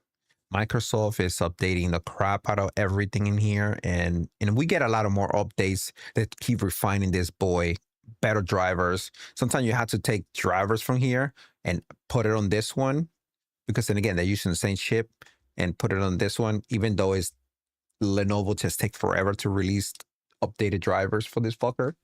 But you shouldn't be able to be doing that. You should be getting your drivers day in, day out. And again, Microsoft is getting there. And this is a testimony on what they're doing with this thing. I cannot wait to see what PC gaming is going to. It's looking beautiful. It's looking fucking beautiful. This type of device. And then because of that. And because of that, just because he said because of that, Valve is going to do that. I will definitely recommend this. If Valve would have been, instead of 5 to 6 times more powerful than the Steam Deck, maybe do it 10 times more powerful than the Steam Deck. This was 10 times more powerful than the Steam Deck. 10 times. And just take the minimum amount and say, look, just to make this cheapest as possible, we're going to put 2 gigs of DDR5. And we're going to put the cheapest SSD, the slowest SSD, the smallest amount of SSD we can do, just so you can start. So you have the base. Or have a weird configuration, meaning no memory, no SSD. You just get the box and you do what the fuck you want with it. You put whatever memory, it will tell you what kind of memory you can buy, and you put whatever SSD you want in there. I will definitely buy that. And you can bring that down to maybe $700-800. Because you're giving me the GPU and you're giving me the CPU. You're giving me the GPU and CPU in the box. But the GPU, because of the memory, it's a little more expensive because of that 8 gigs in there. Because of it. If it didn't have that, it would be way cheaper. But, and again, you would have further optimization that would, as a second order effect, make it more competitive in the market versus a PS5. In the same way of what's happened with the Steam Deck, for example. So I think that that's probably what could happen. But coming right out of the gate with this, I don't really see a huge market for it. This is a great idea maybe for like 10 years from now, maybe 5 years from now. But besides that, I really don't know. Does it matter? It'll sell out? Yeah, it does matter. Like, releasing a good product matters absolutely, and releasing a product that has weaknesses matters absolutely. I doubt they'll let the concept die. I mean, they obviously didn't, because this is their second attempt at it, right? Product. And in fairness to Valve, they did telegraph this. They were explicit when I came down there for the reveal that it was not going to be subsidized by the 30% cut that they're going to take on games, because they have no guarantee that people are actually going to run SteamOS on this or buy any games. Yeah, of course. And the PS5 is such a giant, even bigger elephant in the room than I even said before. The fact that you can still, even at the increased price, buy a PS5 for $600 US or a PS5 Pro, which is a much more powerful machine, for $900. And then you'd still have money left over for your first year of PS Plus. And both of those PS5s include a controller too, so that's going to cover almost another year. That's a good point. I mean, you never think about that, but yeah, it comes with a controller. Yeah, it's true. That said, if you're keeping it for a long time, I mean, let's talk TCO. That's a term that not everybody's familiar with outside of like business or the data center. It's total cost of ownership. It often gets said that on the PC side, pricing of games is a huge boon compared to consoles, but you actually opened my eyes to the PlayStation Store having a lot of deals. There was a few weeks ago where there wasn't a sale going on and people freaked out. So I think there's sort of a myth around Steam sales being way better than console, but I think we've balanced out. That being said, you can play online games for free on a Steam machine, and on a PlayStation, you're going to be spending $110 a year. That is brutal. A lot of money. That's a game and a half. Another big benefit, though, I mean, I don't think that people see it the same way, because again, like, that's the reason why everybody's moved to subscription services, is because people are much more willing. Like, my dad would always talk about things that way. He's like, well, I don't want to spend this much money per month, because, like, you know, if you multiply that over like 3 years, it's like this much money, right? But I don't think that's the way most people's brains work. And I think that's why everything's moved to a smaller, you know, bite-sized subscription, so people can tolerate it and they don't realize how much money they're spending. Like, most people don't have that long-term thinking. And that's the reason, I mean, obviously they don't. That's why so many things have shifted.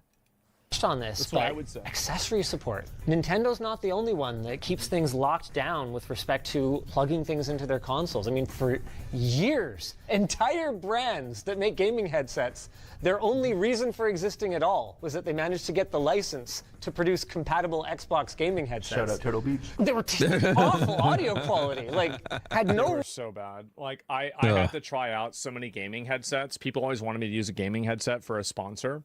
And I tried out every single gaming headset, and I think that they're all bad. Like, the only good one that I have is the Sennheiser Game 1 headset, and I use this all the time. Like, I had this, and I had before this the Microsoft Live, like live chat headset. And if I buy another one, just get audiophile headphones. Yeah, I mean, you might as well just buy a really nice pair of, you know, like Bose. And talking about headsets, mine's of Corsair headset, and my closet too. I was cleaning my closet today. Literally, I have probably like 20 to 30 headsets. They're still brand new, and I don't use them because, and again, like you said, they're garbage. There are a couple of them. They are really, really, really good.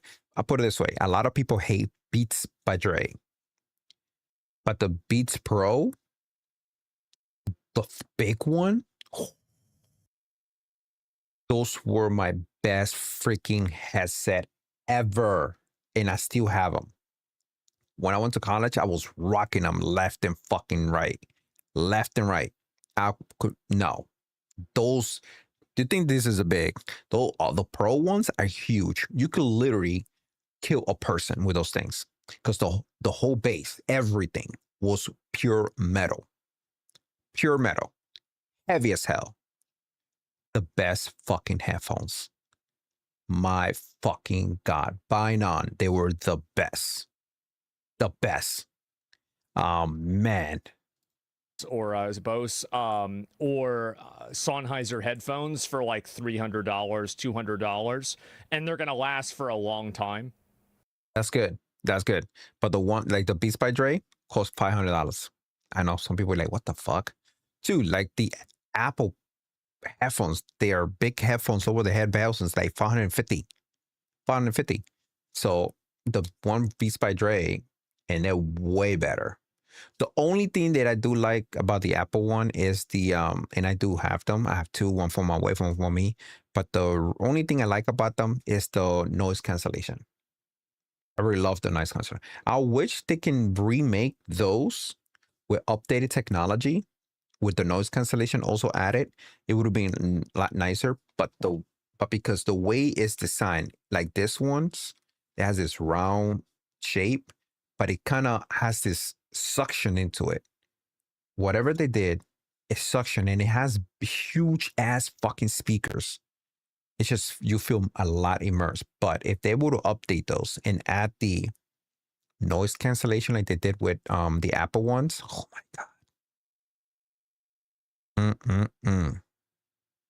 Those headphones will be amazeballs. But yeah. Reason for existing other than licensing. Even controllers, we're living through a renaissance. This one's like $250 to $300. Something good for the PlayStation 5 and I that love doesn't these. have They're that amazing. has back paddles for less than $200. So impossible. Yeah, we're actually shout out David's upcoming video. We're doing a modding video on the stock DualSense to add paddles to it. So excited. It's gonna be pretty freaking cool. I don't even know if I care about bringing this up, but there is one thing the PS5 does that the Steam Machine for now doesn't, and that's VR. Yeah. I'm not a big VR guy. I don't think most PlayStation gamers are right now. No, they have No like one what, cares. 12 games. I don't think there will ever be another 12,000 PSVR. and no one would care. I mean, the other white elephant in the room is the custom PC you build in a white case. Literally tomorrow, we have a video coming out where we build a PC for the price of the Steam Machine to compare performance. I think we're going to see better. Exactly, and then also like even if the PC that you build is weaker, it also has more room to grow. So like right now, you might be strapped for cash, so you're gonna build a Yes. Because the GPU, you can get a stupid ass GPU just to start you off. And then later on, you can take that GPU and upgrade it. And then upgrade the RAM, and then upgrade the SSDs, so the storage. And you're not stuck only on SSD. And I bet money the same thing with the Steam Machine. You're not stuck with the SSD. You can use also old school hard drive for those games. They're not extremely demanding. That's why also the Steam Machine also has micro SD in there. So you have a lot of options for storage. So if you're playing a lot of retro games, a lot of non-heavily demanding data driven games, for example, like let's say Crimson Desert. Crimson Desert definitely need to be on the SSD. But let's say you playing not the original Tomb Raider, but the old Tomb Raiders, like the remake Tomb Raiders. They do not require an SSD. Or even like, let's say some of the Ubisoft game, like Assassin's Creed 1, 2, or 3, or even Black Flag, do not require an SSD. It can run on a hard drive. You can probably put a hard drive here, and you can add a whole bunch of space. And those hard drives are cheap. You can get a good 8 terabyte or 12 terabyte, roughly in ballpark around $200 to $300. And you can play a lot of games. Like nuts and bolts computer, but like maybe in a year from now you get a better job, you get a tax return, and like for some reason like something changes in the economy and you can buy a 5080, right? And like then you can improve it immediately. Like the good thing about building your own, like this is the truth, right? Like is that building your own PC will almost always, there was like one exception during COVID because of a supply line thing, but for the most part, buying and making your own PC is going to be cheaper than buying a pre-made. And this is just true. Now, it is true.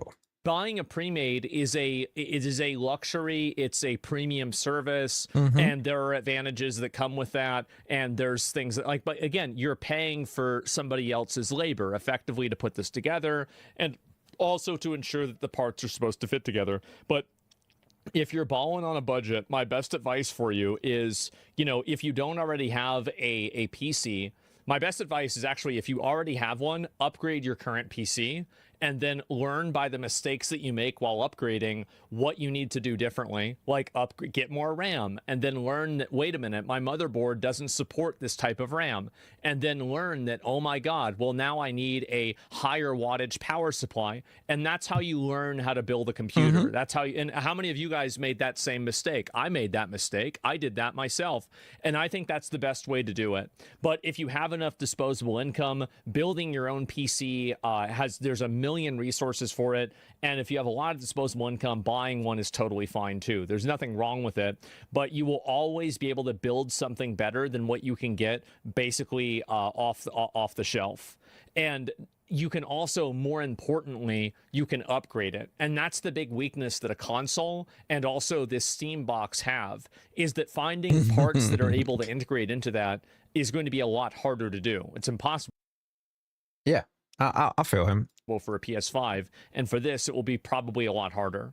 Like, yes, they have some opportunities and some options, but you know, like, some is not a lot. Value, I think we're going to see better upgradability and serviceability. We're going to see better performance. We're going to have to talk about it tomorrow. I know I shouldn't be that like surprised. A lot of you guys, like, this is the thing, is like, people say like, oh, but like, then why did you do, like, you know, I started Starforge like fucking 4 years ago or something like that. Like, I'm not really involved with them anymore, but like, you know, when I was, like, you know, people asked me, they were like, well, what, why would you start a PC company if you build PCs, you think it's cheaper? How many of you guys are at the point now in your life where you have enough disposable income that you can just literally just buy a pre-made? You can just buy, you just buy the pre-made, you don't think about it. Yeah. A lot of us. I am one of those. There's a lot of people out there. There's a lot of guys out there. It's a convenience. It's simple. They don't want to fucking deal with it. You guys probably built a computer before, right? Yep. Many of you have probably built a computer already.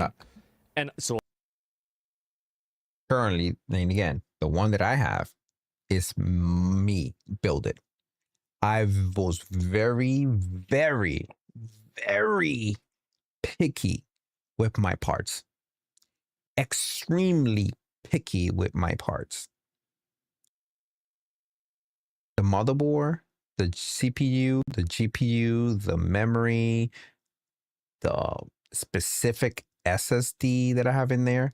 I'll put it this way. I wanted a Samsung one. I didn't want West Digit. I didn't want nobody else. I wanted a Samsung SSD. Because there's a lot of things I could do with a Samsung SSD that Samsung allow you to do versus everybody else. For example, one of them, Samsung will give you a free software, easy to clone. And let's say you clone a hard drive from a regular hard drive, an old school hard drive, to the SSD, right? And you automatically 1,000 times faster, right? And it was a 2 terabyte. No, not 2 terabyte. Let's say it's a 1 terabyte, right? And the SSD you put in there is a Samsung, it's a 4 terabyte. It automatically would copy that, clone it to the better one, and it would, you know, sometimes you will have to now, I got on allocated space. No, it automatically will figure that out and give you every space. It will work its magic to put everything there like you never did it, like it was done from factory. That's what I love. Like most clone, we just clone it. If you got 1 terabyte and you put it on 2 terabyte, it just put it there and you still have 1 terabyte on allocated space, and you got to be able to merge it together. Or sometimes it will be in a wrong order and you have to be able to kind of like put it in the right order so you can save it, have the system to do whatever. Sometimes you will have to reboot a couple of times so you can kind of allocate it, move everything, every little partition into the specific spot that you want it. And then you can grab the allocated one and add it to the one you want it. Anyway, that's another thing. So if you don't want to deal with that, Samsung is the best. They will do the work for you without you doing nothing else. That's just why I prefer Samsung when you're trying to clone a hard drive. Goes for Samsung 100% of the time. Then after that, you can just clone that clone to another clone, however you want it. So have I. But it's just simpler. You have a million other problems in your life. And there are some people that like building computers. You enjoy this. Well, okay, that's great. For me, it's a means to an end. So that's the way I see it. If you, yeah, exactly. So there's a huge market for that, and you know, it's not a big deal. That's why I was always completely honest about it. I always was, because it's the truth.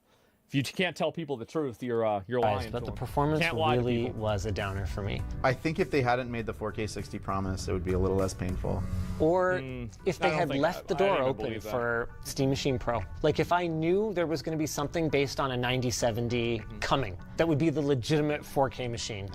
Then I think we'd be having a really different conversation. Yeah. Or eGPU support, maybe some way to upgrade more than just the RAM and SSD. Yes. Okay, exactly. We spent a lot of time how do you on the graphics price, card? But what would be the right price? What's the no hesitation, I'd buy one tomorrow price? 700. He's saying 700. Valve said that the price for this thing was 750. They just said it the other day. He said 700. Perfect. Because the original price, their target price was 750. Now 1,050, 750. That was their price. Their aim. Their aim. And the market fucked it up, not for them, for everybody. So that's why it is the price it is. So please, don't be mad at them. Because they really were trying to hit that 750.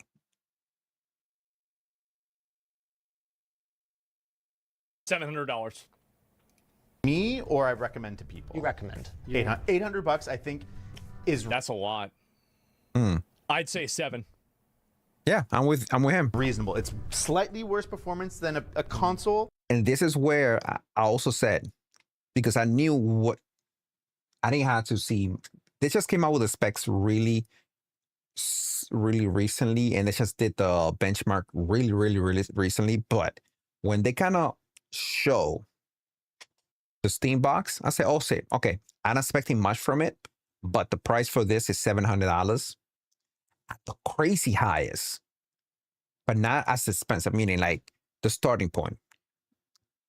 The main starting point for this will be either $700 or $1,000. The starting point. From there, you can go wherever it goes, depending what other configuration you can put it there.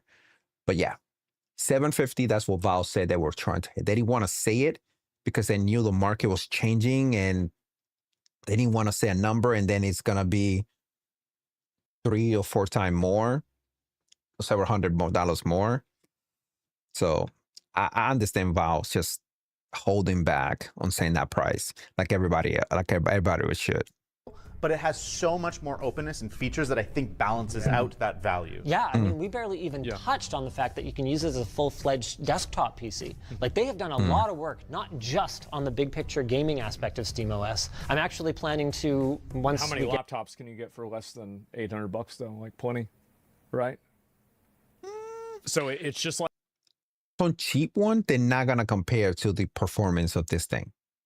Like, you just create concentric circles of target audiences, and at a certain point, you're hitting no one. And I think that's the problem. The real Steam Machine back from Labs, throw it in my backpack, and use it as my daily driver machine for a month. Oh, that's not gaming ones? I know. So I'll have to do...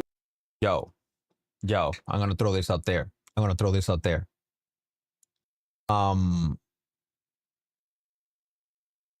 You know, the PlayStation is hackable, right? You can jailbreak it. You can jailbreak the PlayStation Pro and put Valve in it, put SteamOS on it. I'm just saying, you can do that. You can definitely do that. It's doable. It's freaking doable. Do everything, gaming and work on it. And it's actually portable enough that you just could. Portable. Not a game. I know. I'm just being a basic laptop. Here's something that's really sad. I do. I asked them specifically, what was the original price point in mind for the Steam Machine? And they're like, I can't give you that, but if you look at the price increase of the Steam Deck, that tells you what we were the targeting for, and that's about a $200 price increase. So we would have hit our price if it wasn't the RAM apocalypse. Do you think it's still going to sell anyway? $850 theoretically. I mean, like if they were selling for $850, I think you'd have a really, really strong competitor. You would, but $1,000 that's a lot of money, man. Yeah. Yeah. Yeah, I think even that is like really kind of a lot. It'll sell a certain amount to the Valve diehards. I think that there's enough people out there that are like, I believe in this, I want to support this. I don't think it's going to cross into the mainstream, even to the level of the Steam Deck. I think the Steam Deck's greatest strength was that I think it will go farther than the first Steam console that they made, but not as far as the Steam Deck. I think it will do better than their first console. A really slick console-like experience for a really aggressive price. Crazy. It's a lot of money. And this is not an aggressive price. This is a enthusiast price. I hate the words you're saying, but I think I accept them. For now, he's right. If RAM pricing were to normalize, I suspect mostly good guy Valve would make adjustments to the pricing. Yeah. I can just also understand their perspective that they can't just operate this thing at a loss. And do you think scalpers are still gonna jump all over this thing? No. Yeah. And then I hope they get stuck with it forever. One thing I would never hope they get stuck with is a sponsor like Dbrand. They've done everything to me, from wasting my time to making me stick my arm in a terrible, horrible trap. But so you think that they're going to make money through like aggregate ecosystem? I don't think that's enough. You got to give them credit where it's due. I don't even think that if they believe that, they would set it at a lower price. They really knocked it out of. They were not too sure what's the demand, so that's why they was not going to do it. They did it with a Steam Deck. And they tried to hold off as much as they could. The part with this one. I don't know it could have just been a skin, but no. They put in the extra effort, and manufacturing something this detailed at this scale is more complicated than you guys probably think. Is it? All you got to do is use the included embedded Allen key to pop the back panel off, and then start assembling your Steam machine inside the case. And once you've got the case open, Dbrand didn't miss any details here. They added these rubber strips on the inside to make sure that your machine gets that extra bit of padding, not to mention is so satisfying to slide in. Once the machine's in, you just pop the back plate back on and, well, like David said, our Steam machine is in B-roll right now. The point is, boom, companion cube. And it's got a few other notable features. It's got removable port covers. All right, we're done. Okay, so that was not too bad. Ooh, what's this?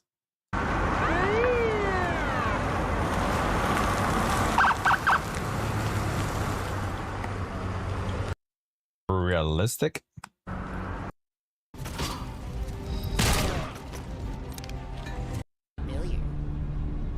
That looks good.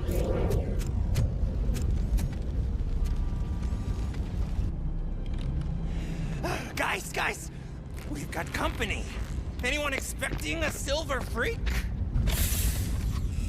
Oof, that looks good. Drop it, scum. Drop a scum. Finally!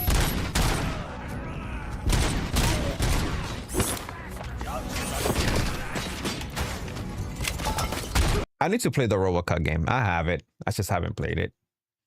Yeah. All right, guys. So I'm gonna call it quits. I have a little surprise that I wanted to show, but let me see.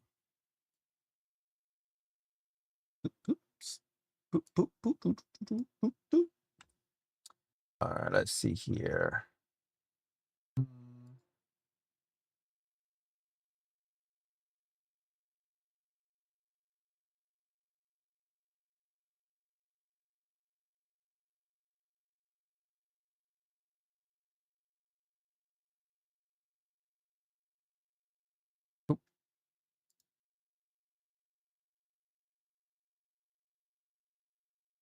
One second.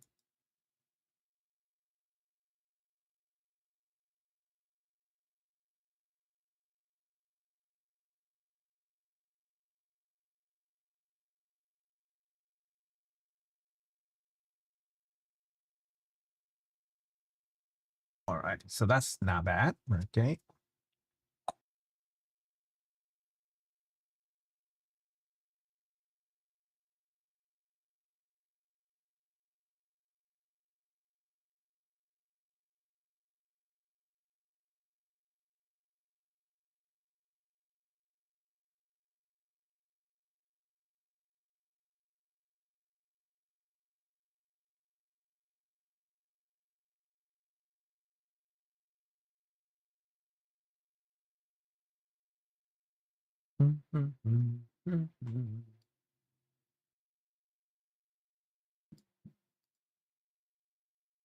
All right, so let's see here.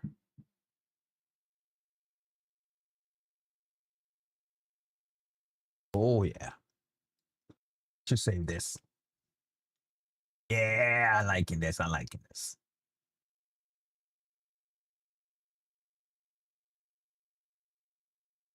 All right, so whenever I need to do this close up right here, this is what I'm gonna have. All right, so let's see. This is my regular stream here. Boop, we're here, and that's close up right there. All right, so like I said, I didn't know if I wanted to do this, but I'm gonna do this. But I am an extreme fan of Expedition 33, and because of that, I'm gonna have some of the music back in the background. I have a surprise that I was waiting, and I put a pre-order a long time ago, and I forgot all about it. But it got here.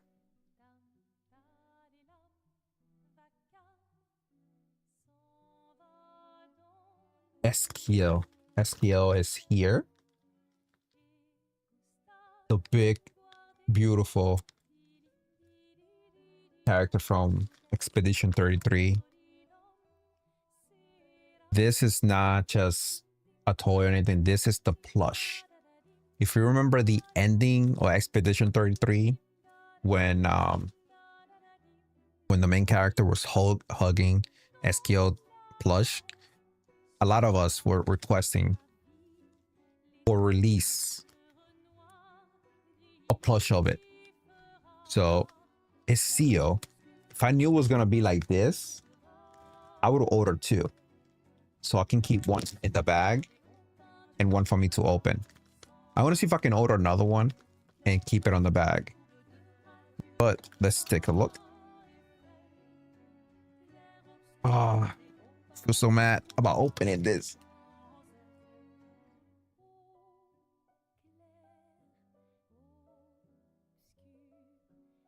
Oh man.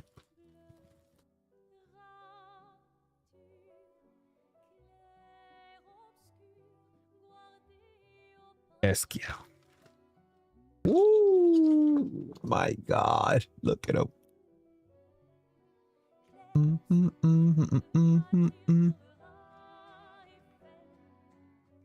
Oh my God.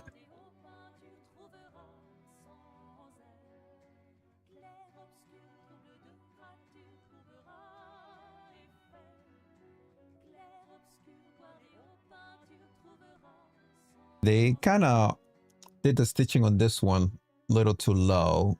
Should have been a little higher just to match this one. Yeah.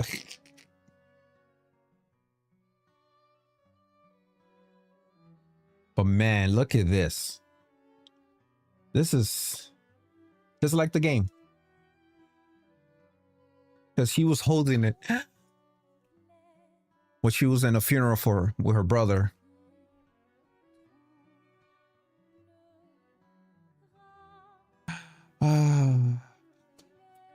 Man, I cannot believe we have a. Oh my God. Actually, he's better than I was expecting though. He looks really fucking good. Really good. And again, I'm having a baby girl, and I bet she gonna be.